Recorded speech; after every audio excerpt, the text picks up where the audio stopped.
Thank you very much. Can I just, I don't usually speak, but can I give you all a warm welcome?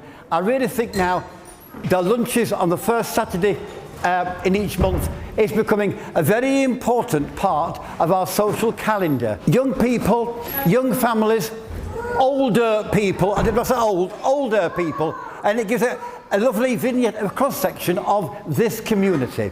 Super kitchens aren't about healthy eating, they're more about social eating. Healthy eating is part of that, but the primary aim of super kitchens is not just around healthy eating. It's about getting people to cook as healthy as possible meals from surplus food. Obviously it's taken a while to prepare everything, to get everything off the ground, but we're slowly but surely building on the people that attend. Usually most of the partnership board members volunteer to help out on different projects, because as you know we've got a wide variety of different projects in the big local, and it's the volunteers that we're short of. It started off really slow because obviously people are under the impression that the food that we give them is not necessarily fit for consumption. And we're getting over that hurdle now, that there's absolutely nothing wrong with it. If we don't take it and use it, it gets put underground. So we just feel it's a total waste. So obviously with Fair Share that we deal with, and also through Tesco's at Clay Cross, they help us out tremendously with all their surplus food, which as you can see today is what we're using. In the summer we have young people. We are giving them provision of summer activities in Grassland and Hasmoor for 6 weeks of the school holidays for 4 days a week. We entertain them and also feed them. So we're really starting to have an impact in both our communities. On Saturday, Big Local is we're going to be in the Barnes Park for our fun day. I hope we'll all be there, and our Pit Stop Diner is going to be actually in the park, in the marquee there. The challenges are to engage with the whole community, including the schools, the senior cits clubs, any groups that work in the both communities. Say, you know, by joining us, this is what we can do to help you fulfil your potential. Because A, we've got the money, we're getting the expertise. We've got the working groups that are now working and getting their own funding. Pete's a prime example of the thousands he's getting. Our young people group, they've just got a 7,000 grant from Awards for All to fund the activities for this summer. So they're realising that it's not just big local, it's allowing them the freedom to be in charge of their own work. What we find is councils have a council mindset. And that's not Big Local's mindset, and it's how we actually marry those two together, and it's a challenge, that is, but we are working on it, and I am confident that this is going to be, it's going to happen, but that this is long term, to convince them that we're not a threat to them, they're not a threat to us, but it's council speak. And it's a matter of language understanding. It's working in partnership with Big Local. So I had a conversation with Dallas in one of the meetings, and we looked at getting something set up in Grassland. So we developed a partnership between the Big Local, the Community Centre, Public Health and Eudaimonia. More and more people are coming to understand what we're about. We're not a council. It's led by residents, ordinary people who want to see change but want to be in charge of the change themselves, and it's working and they're enjoying it. And I think sometimes a council may feel threatened.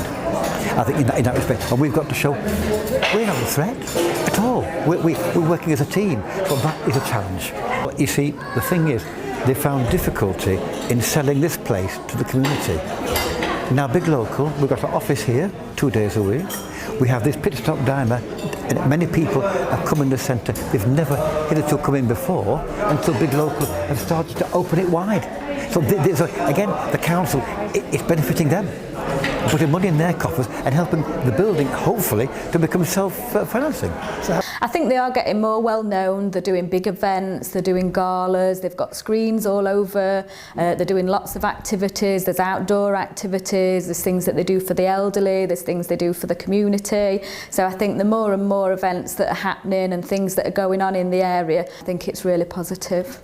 We've been at it now 3 years, and I've always said you can do a couple of quick fixes, but this is long term. Not only big local, when big local's gone, this is a long term, and you've got to build the sound foundations of trust and the commitment to show how we can affect change for all in Grassmoor and in Hasland. It's not what the council are doing for you, it's what you're doing for yourselves. And this is what Big Local is actually helping us to do. The bedrock are local working groups. But now, 3 of the local working groups, they've got their own constitution, their own bank accounts, and they're sailing, applying for their own money, as well as Big Local. So they can now match fund. So there's so much that is happening because of Big Local, and it's more and more people are getting to know now about Big Local. Its logo, it's used anywhere we can, and everywhere, and getting more different people coming on the board. And they're talking to their friends and they say, come along, join in. There are challenges, and it's getting away from the mindset, the restrictive mindset, and once we get that blown up open, then a lot more things, well, they're happening. I mean, working men's clubs are talking with us, are listening to us. Can we help? Now, when that happens, you are having an impact. But that's with the calibre of the people we've got. I've seen the level of antisocial behaviour go down. There's quite a few more children using the parks, both in Hasland and Grassmoor. I think it's benefited the community really well in both villages. We get people come in to have the dinner here, and if they like it then they can join, or it's up to the other volunteers to get other people coming in. It's like I've got 2 of my friends hopefully starting to volunteer. I am also in charge to a part of the community cinema that we have here, and I've just received funding of £4,800 to do the next 12 months cinemas. So we have a cinema for the people of the community and anybody else that wants to come. We don't distinguish between anybody that's got money, we will say, or those that it's open to everybody.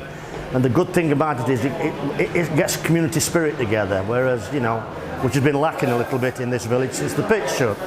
So what we want to do is try and get the communities together, talking to each other. I mean, obviously, when we first started, it was very, we were treading water to a big degree, and a lot of people didn't think it would work, because they've heard of all these funds that people supposedly give you, and people are very sceptical as to what we can use the money for. Even my own son said, how much are you getting paid? And I said, I don't get paid. I said, I do this, I volunteered to do this. It's just something that because of the amount of years I've lived in, and I'm an ex-miner, so what I want to do is give a little bit something back to the village that I live in, and I have got 2 granddaughters. So I would like them to, to grow up in this village and have plenty of things to do. And obviously, but it's tight with, as it is with the recession and everything. It's just people helping out for your community, isn't it, doing stuff. Just get involved, it gives you something to do if you're sat at home doing nothing.